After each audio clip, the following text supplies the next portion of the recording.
શું મિત્રો તમે પણ એસટી ડિપાર્ટમેન્ટની અંદર કંડક્ટર બનવા માંગો છો તો આ માહિતી ખાસ તમારા માટે છે। જી હા મિત્રો, માહિતી તમારા મિત્રો સાથે શેર કરી વિડીયોને સેવ જરૂર કરી લેજો, નહીંતર આવી યુઝફુલ માહિતી તમારાથી ગુમ થઈ જશે। મિત્રો વાત કરીએ તો જીએસઆરટીસી દ્વારા એસટી વિભાગમાં કંડક્ટર અને ડ્રાઈવરની ભરતી સાથે ખૂબ જ ટૂંક સમયમાં આવશે। વાત કરીએ તો કંડક્ટરની કુલ 6540 જેટલી જગ્યાઓ પર ભરતી કરવામાં આવશે। લાયકાતની વાત કરીએ તો લગભગ 12 પાસ ઉપર આ ભરતી આવી શકે છે। તદુપરાંત આમની અંદર સિલેબસ કેટલો રહેશે, વયમર્યાદા કેટલી રહેશે, તદુપરાંત ભરતીને લગતી તમામ માહિતી જ્યારે ઓફિશિયલ જાહેરાત આવશે તેમની અંદર તમને જાણવા મળી જશે।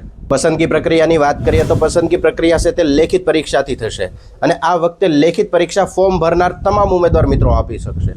લેખિત પરીક્ષા બાદ ફાઇનલ મેરિટ બની શકે છે અને મેરિટની અંદર સમાવેશ થયેલા ઉમેદવારોને ડોક્યુમેન્ટ માટે બોલાવી શકે છે। ત્યારબાદ ફાઇનલ પસંદગી પ્રક્રિયા થઈ શકે છે। તો શું તમે પણ કંડક્ટર બનવા માંગો છો?